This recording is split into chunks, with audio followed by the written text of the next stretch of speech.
নমস্কার। আমাদের বিশেষ অনুষ্ঠান সুস্থ থাকার সপ্তাহ নিয়ে আমি পর্ণা আপনাদের সামনে। আর প্রত্যেকটা এপিসোডের মতো এবারেও আমাদের সঙ্গে রয়েছেন বিশিষ্ট ডায়েটিশিয়ান মঞ্জুরি দে। মঞ্জুরি, স্বাগত জানাচ্ছি আপনাকে আমাদের অনুষ্ঠানে। আহ আমরা এখন অনেকেই ওজন কমাতে ভীষণ সচেষ্ট, মানে যাই খাই না কেন ক্যালোরি খুব মেপে আমরা সেটা খাই। এবং ওজন কমানোর জন্য অনেকেই জিম করেন, শরীর চর্চা করেন, ব্যায়াম করেন, মানে যোগ ব্যায়াম করেন, ঘন্টার পর ঘন্টা হাঁটছেন অনেকে আবার। কিন্তু আমার প্রশ্ন আপনার কাছে মঞ্জুরি, যে শুধুমাত্র শরীর চর্চা করলেই কি ওজন কমে, নাকি এর সঙ্গে সঠিক ডায়েটটাও দরকার? এই বিষয়টা একটু আজকে আলোচনা করব আপনার সঙ্গে, কারণ অনেকেই মনে করেন যে জিম বা যোগ ব্যায়াম করলেই হবে, তার সঙ্গে ডায়েটের প্রয়োজন নেই। এই ধারণাটা কতটা সত্যি? হ্যাঁ, এটা আজকের দিনে দাঁড়িয়ে মোটামুটি যারা জিমে বা যোগা করে তাদের মধ্যে আসে যে আমি এক্সারসাইজ করছি যখন আমি অতটা খাবো না, ক্যালোরি খুব মেপে খাবো। এবার ক্যালোরি মেপে খাওয়ার জন্য তাদের খাওয়ার পরিমাণ এতটা বেশি কমে যায়। আউটসাইডে সাইডের একটা আরো শরীরে আরো অন্য রকমের অনেক কিছু প্রবলেম চলে আসে। মানে হয়তো সে ওয়েট লস করতে পারে কিন্তু সেই ওয়েট লসটা তো স্থায়ী হয়ও না। ইভেন কি তার শরীরে কিন্তু অনেক কিছু প্রবলেম চলে আসে। তখন আবার তাকে ব্যাক টু প্লেস যেতে লাগে, আবার তাকে খেতে লাগে উইকনেস কাটানোর জন্য। আবার যেই ওয়েট লসটা করেছিল সেটা আবার ফিরে আসে।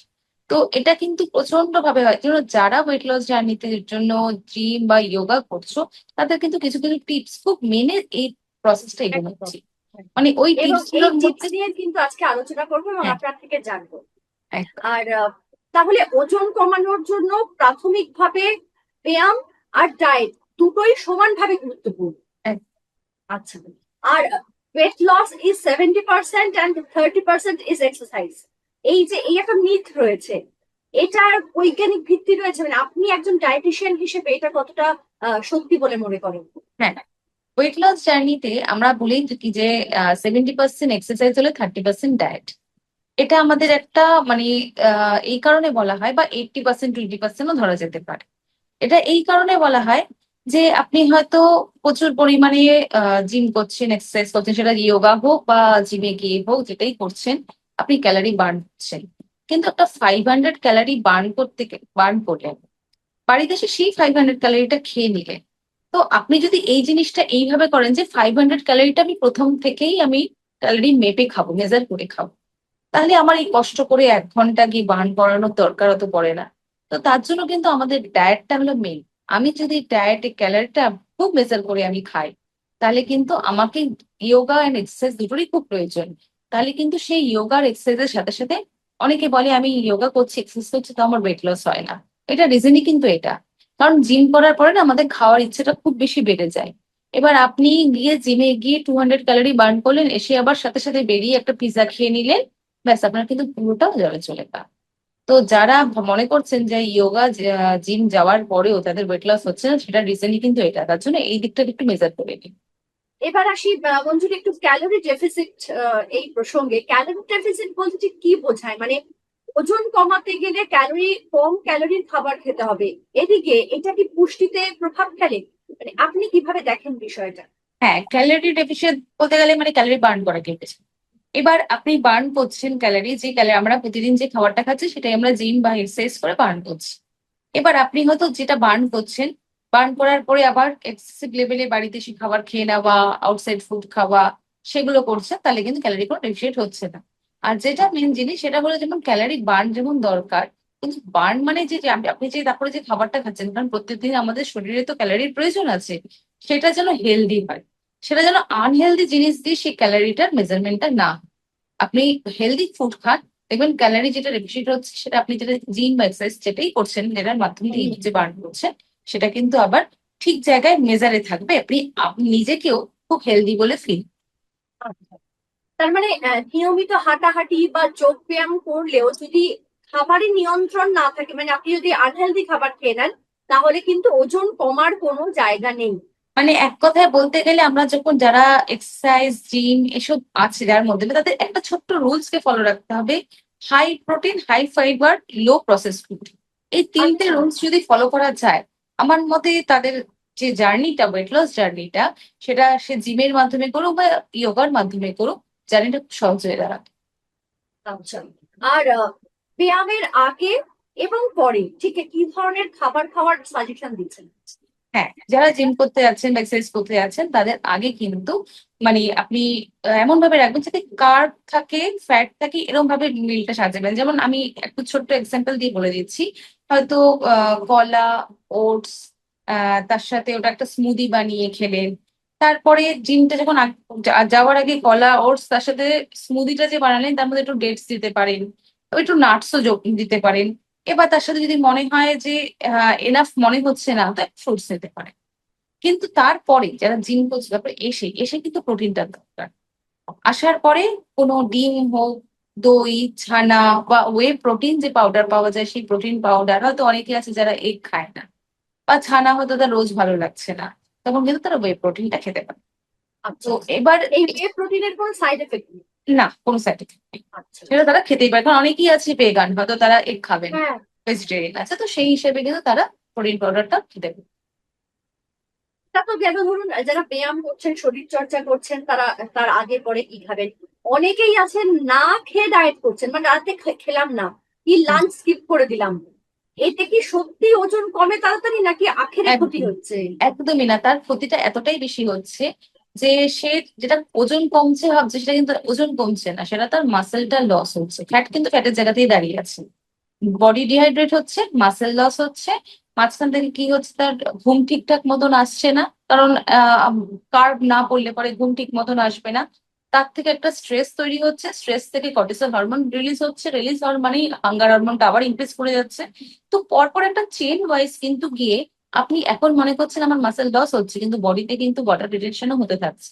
তো কদিন বাদে গিয়ে কিন্তু সেটার মাসেল লস থাকছে না, সে আবার মনে হবে আপনার শরীরে ফ্যাটি গেছে। আরেকটা বড় জিনিস, যারা এরম ভাবে মানে এক্সারসাইজ করে বা ডায়েট না খেয়ে যারা এক্সারসাইজ করে, তাদের কিন্তু স্কিনটা খুব তাড়াতাড়ি ঝুলে যায়।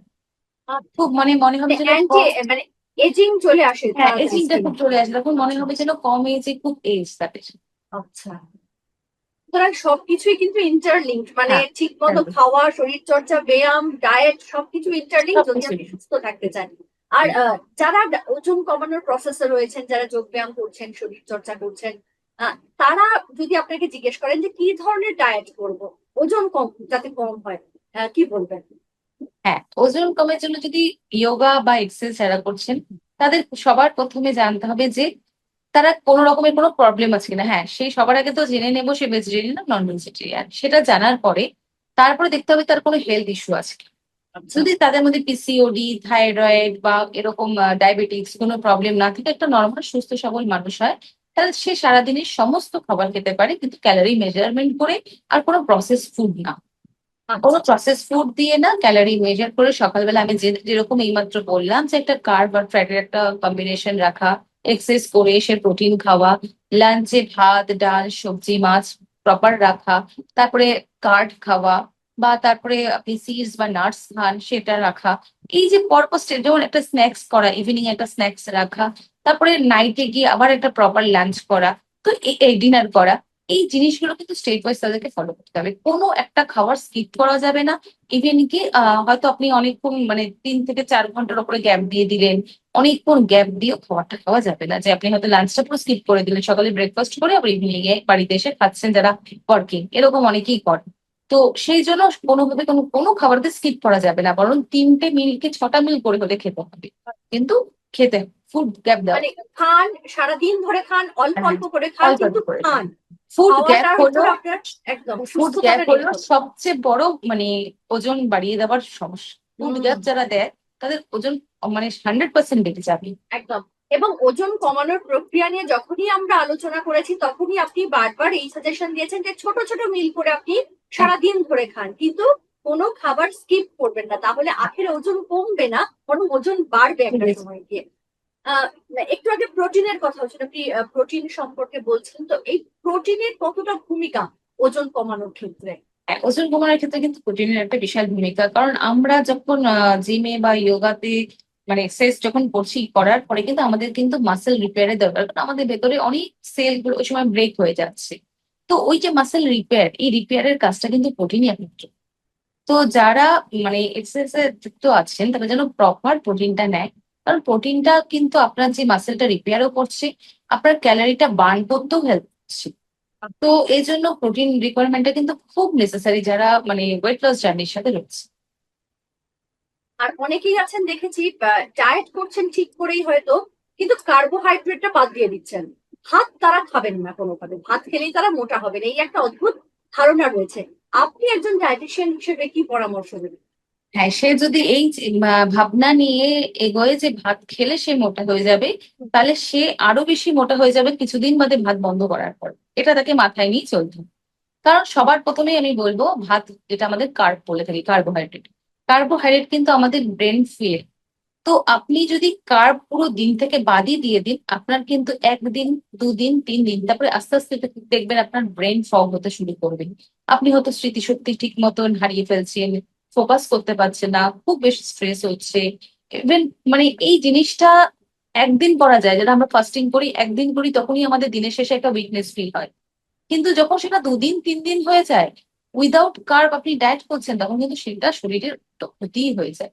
তো তার জন্য ভুলেও এই কাজটা করবেন না। কার্ব নেবেন, হ্যাঁ, কিন্তু সেটা পরিমাণে। সাদা চাল বাদ দিয়ে দিন, সাদা ময়দা বাদ দিয়ে দিন, সেই জায়গায় আপনি লাল চাল নিন বা ওটস খান, মানে কার্বোহাইড্রেট যেন প্রপার থাকে।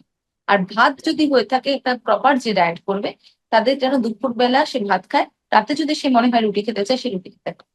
কিন্তু কোনো রকম ভাবে কার্বোহাইড্রেট বাদ দেওয়া যাবে কার্বোহাইড্রেট বাদ দেওয়া যাবে না, না। কোনোভাবেই বাদ দেওয়া যাবে না, একদম। আর অনেকেই এই প্রশ্নটা করেন যে আমরা অফিস করছি বা বাড়িতেই বিভিন্ন রকম কাজ করছি, সেক্ষেত্রে সপ্তাহে কতদিন আর দিনে কতক্ষণ ব্যায়াম করলে ওজন কমাতে পারবো, মানে ওই যে মেজারমেন্টটা অনেকেই করে উঠতে পারেন না। হ্যাঁ, কি বলবেন? হ্যাঁ, এটা মানে আপনি 5 দিনই যারা জিম করুন বা যোগা করুন, তারা 5 দিনই করুন। দিনে 1 ঘন্টা অ্যাটলিস্ট, এভরিডে 1 ঘন্টা। তার মধ্যে উইকে 3 ডেজ ওয়েট ট্রেনিংটা রাখতে হবে। ওয়েট ট্রেনিংটা 3 ডেজ, 2 ডেজ কার্ডিও। কার্ডিও কিন্তু রোজ করা যাবে না, কারণ কার্ডিও বেশি করলে পরে আমাদের স্কিনটা তাড়াতাড়ি ঝুলে যায়। তো এর জন্য ওয়েট ট্রেনিংটাও রাখতে হবে আমাদের বোনটাকে স্ট্রং বানাচ্ছে। আর একটা জিনিস আমরা দেখেছি যে যত বয়স বাড়ে, মহিলা হোক বা পুরুষ হোক, ওজন কমানোর প্রক্রিয়াটা যেন আরো বেশি কঠিন হয়ে যায়। এটা কেন হয়? হ্যাঁ, তাদের বয়সের সাথে সাথে মেটাবলিজম রেটটা কমেছে।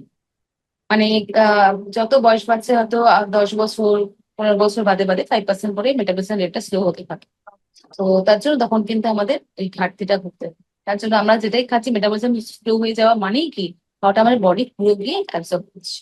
তো সেই জন্যই এটা হয়।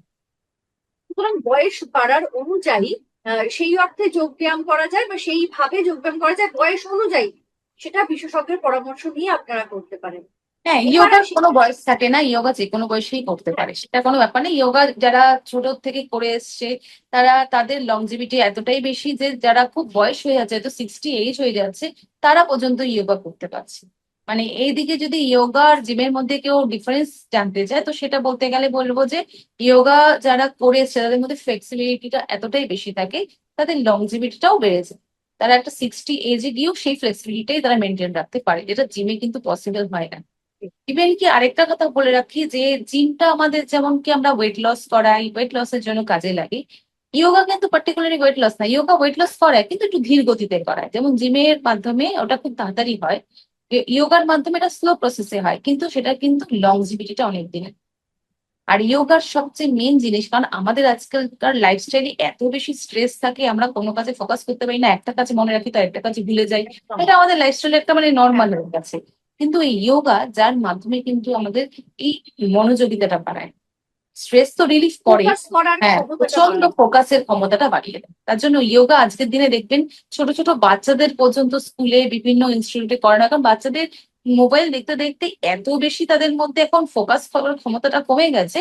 এই জন্য অ্যাটলিস্ট দিনে কিন্তু তাদের 30 মিনিটস মেডিটেশনের খুব দরকার। মানে এটা দরকারে দাঁড়িয়ে গেছে মেডিটেশনটা, মানে তারা যাতে ফোকাস করতে পারে। ঠিক, একদম।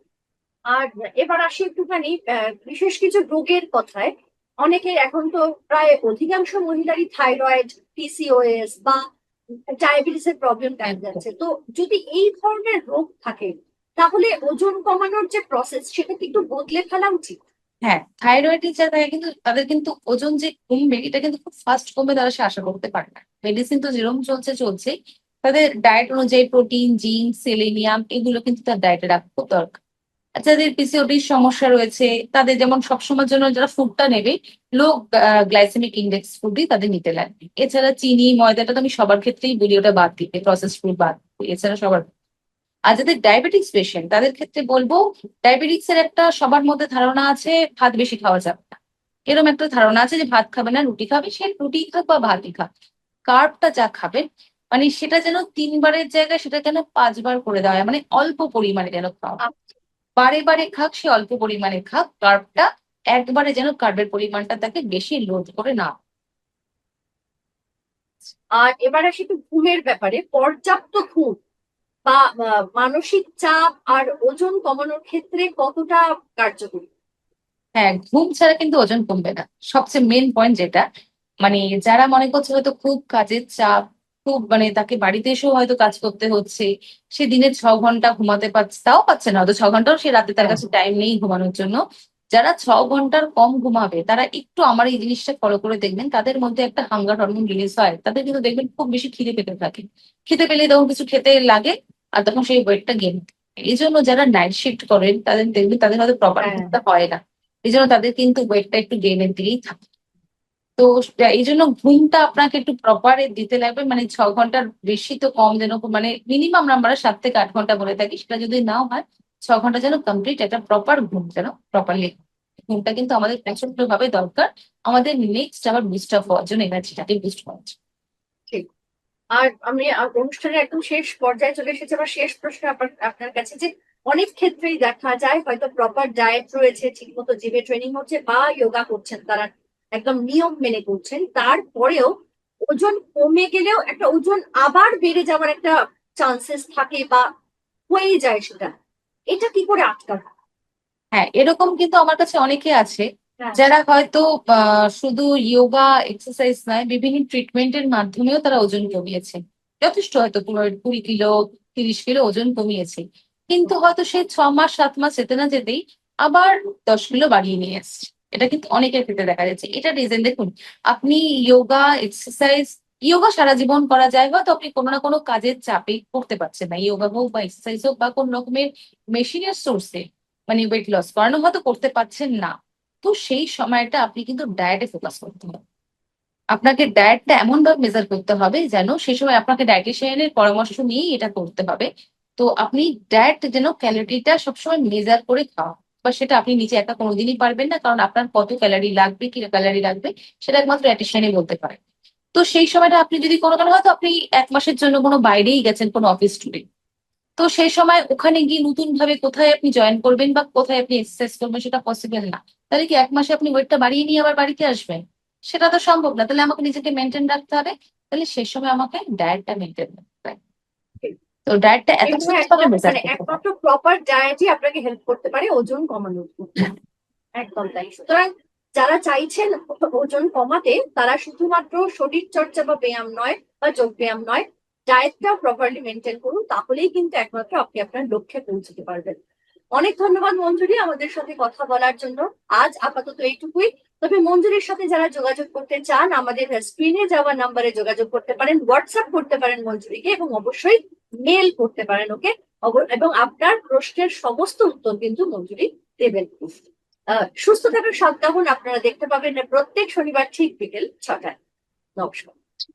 আমাদের ভিডিও ভালো লাগলে লাইক এবং শেয়ার করুন, কমেন্ট সেকশনে গিয়ে জানান আপনাদের মতামত।